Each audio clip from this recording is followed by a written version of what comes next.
ભગવાન કૃષ્ણ પરમાત્માની ગોવાળો ઉપર દયા આવી, એનો નિર્દોષ ભાવ જોયો. કેવા બધા લાઈનમાં અદબપાન ઉભા રહી ગયા. કનૈયો બેઠો હતો, બધા લાઈનમાં અદબપાન ઉભા છે. ભગવાનને એનો નિર્દોષ ભાવ જોઈ અને ભગવાનને કૃપા કરી કે કનૈયા તું તો બહુ મોટો માણસ છે.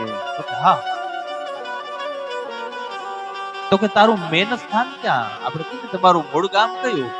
તો કે કનૈયા તું તો કોક દેવનું રૂપ છો. આપણે બધાએ બાબા એમ વાત કરતા હતા કે કનૈયો છે, કનૈયો નથી, કોક દેવ રૂપ છે. મનુષ્ય સામાન્ય મનુષ્ય નથી, આ તો કોક દેવ છે. એવી બધા વાતો કરતા. તો કનૈયા એ વાત સાચી છે? તો કે હા. તો કે તું ક્યાંથી આવ્યો? તો કે હું તો આકાશમાંથી. તો કે તારું ગામ કેટલું છેટું છે? તો કે મારું ગામ તો ઘણું બધું છેટું છે. તો કે તારા ગામનું નામ શું? આ નિર્દોષ ભાવ ગોપને એ પણ ખબર નથી કે જેની સાથે વાતો કરે તો જગતનો નાથ. આજે પરિપૂર્ણ પુરુષોત્તમ હારે ગોવાળો કેવી મીઠી મીઠી વાતો કરે છે અને નિર્દોષ ભાવ છે. જે યોગીઓ ભગવાનના દર્શન કરવા માટે પોતાના કરોડો જન્મનું પુણ્ય આપ્યું, એને પણ ભગવાનના દર્શન થયા. એ ધન્ય છે એ ગોપો. કે જે ગોવાળિયા હતા ને, એક પણ ગોવાળ નતા. બધાએ મહાપુરુષ કરોડો જન્મની જેની તપસ્યા કરી, એ તપસ્યાનું ફળ એવું મળ્યું શક્ય રૂપે ભગવાન.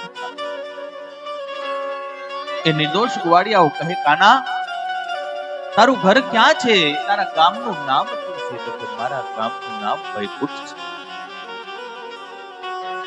તો કે ભલા માણસ કોક દી અમને લઈ તો જાજો વૈકુંઠમાં.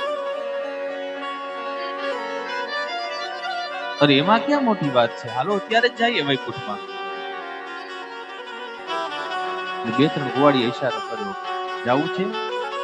તો કે જઈ જવાય ને, જોઈ જવાય કેવું છે. પણ કે ઘરે મોડા પહોંચીને માં ખીજાશે તો કાંઈ વાંધો નહીં. હવે કાનાભાઈ ભેગા છે ને, કોઈ કાંઈ નહીં કે આપણા. હવે કાનાભાઈ ભેગા છે એટલે કાનાભાઈ ને બધા ઉપડ્યા વૈકુંઠમાં.